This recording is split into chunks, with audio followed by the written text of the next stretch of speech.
ആറാം സെമസ്റ്റർ പരീക്ഷകളുടെ വാല്യുവേഷൻ തുടങ്ങാനിരിക്കെ പല വിദ്യാർത്ഥികളും ചോദിക്കുന്നൊരു കാര്യമാണ്, ആറാം സെമസ്റ്റർ പരീക്ഷയിൽ തോറ്റു കഴിഞ്ഞാൽ, സപ്ലിമെൻ്ററി കിട്ടിക്കഴിഞ്ഞാൽ ഇനി എന്ത് ചെയ്യുമെന്ന്. ഓഫ് കോഴ്സ് നിങ്ങൾ വീണ്ടും എഴുതേണ്ടി വരുമെന്ന കാര്യം അറിയാവുന്ന കാര്യമാണ്.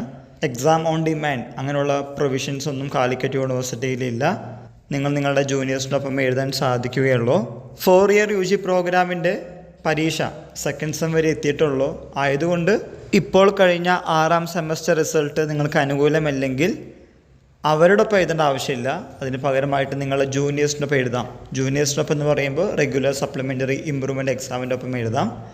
ഇപ്പോൾ കണ്ടുവരുന്നത് 4 ഇയർ UG പ്രോഗ്രാമും ദെൻ 3 ഇയർ UG പ്രോഗ്രാം ഉള്ളതുകൊണ്ട് റെഗുലർ, പ്രത്യേകിച്ച് ഫസ്റ്റും സെക്കൻഡ് സെമസ്റ്റർ 4 ഇയർ UG പ്രോഗ്രാമിൻ്റെ പരീക്ഷ ആദ്യം നടന്നത് അവരുടെ റെഗുലർ പരീക്ഷകൾക്ക് ശേഷമാണ്.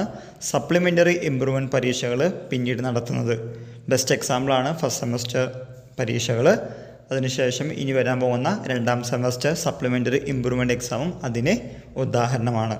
ജൂനിയേഴ്സിൻ്റെ ഒപ്പമേ പരീക്ഷ എഴുതാൻ സാധിക്കൂ എന്ന് പറയുന്നത് പോലെ തന്നെയാണ് അതിന് 1 വർഷം എടുക്കുമെന്ന കാര്യം. കൂടാതെ 2019 അഡ്മിഷൻ വിദ്യാർത്ഥികൾക്ക് വീണ്ടും എഴുതാൻ സാധിക്കുമോ എന്ന് ചോദിക്കുകയാണെങ്കിൽ അവരുടെ കാര്യത്തിൽ ഉറപ്പില്ല. കാരണം അവരുടെ ഡിഗ്രി വാലിഡിറ്റി 5 ഇയേഴ്സ് കഴിഞ്ഞിട്ടുണ്ട്. പരീക്ഷ എഴുതാൻ പറ്റുമോ ഇല്ലേ എന്ന് ചോദിക്കുകയാണെങ്കിൽ നോട്ടിഫിക്കേഷൻ വരുമ്പോൾ അവരുടെ ഇയർ അതിൽ ഇൻക്ലൂഡഡ് ആണെങ്കിൽ, 2019 അഡ്മിഷൻ ഇൻക്ലൂഡഡ് ആണെങ്കിൽ പരീക്ഷ എഴുതാം. അല്ലെങ്കിൽ 1 ടൈം റെഗുലർ സപ്ലിമെൻ്ററി എക്സാമിനേഷനോ സ്പെഷ്യൽ എക്സാമിനേഷനോ വഴി എഴുതേണ്ടതായിട്ട് വരും. നമ്മൾ ഉദ്ദേശിച്ച പോലെ കാര്യങ്ങൾ വർക്കൗട്ട് ആവാതെ വരികയും സപ്ലിമെൻ്ററി കിട്ടുകയും ചെയ്തു കഴിഞ്ഞാൽ ആ 1 വർഷം നിങ്ങൾ വെറുതെ ഇരിക്കരുത്.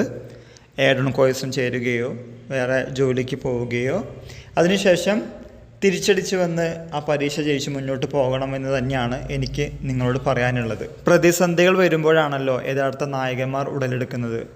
നമുക്ക് പറയാൻ എളുപ്പമാണ്, പക്ഷേ ആ ഗ്യാപ്പ് ഫില്ല് ചെയ്യണമെങ്കിൽ നിങ്ങൾക്ക് ഇഷ്ടമുള്ള കാര്യങ്ങൾ, നിങ്ങളെ പാഷനേറ്റ് ആയിട്ടുള്ള കാര്യങ്ങൾ ചെയ്യുകയാണെങ്കിൽ അതിനൊരു മറുപടിയാകും, മുന്നോട്ട് പോകാൻ സാധിക്കും. നിർഭാഗ്യവശാൽ 5 സെമസ്റ്ററിലും ജയിച്ചു, ഈ സെമസ്റ്ററിൽ ഒരു പേപ്പറിൽ മാത്രമാണ് പോയിട്ടുള്ളതെങ്കിൽ നിങ്ങൾക്ക് യൂണിവേഴ്സിറ്റിയുമായി ബന്ധപ്പെട്ട് ഇക്കാര്യങ്ങൾ പറയുകയാണെങ്കിൽ ജയിപ്പിക്കാറുണ്ട്. റീവാലുവേഷന് കൊടുത്തു കഴിഞ്ഞാൽ ആ പ്രൊവിഷൻ കൂടി നിങ്ങൾ ഉപയോഗിക്കുന്നത് നല്ലതാണ്. കാത്തിരിക്കാം നല്ല റിസൾട്ടിനായി.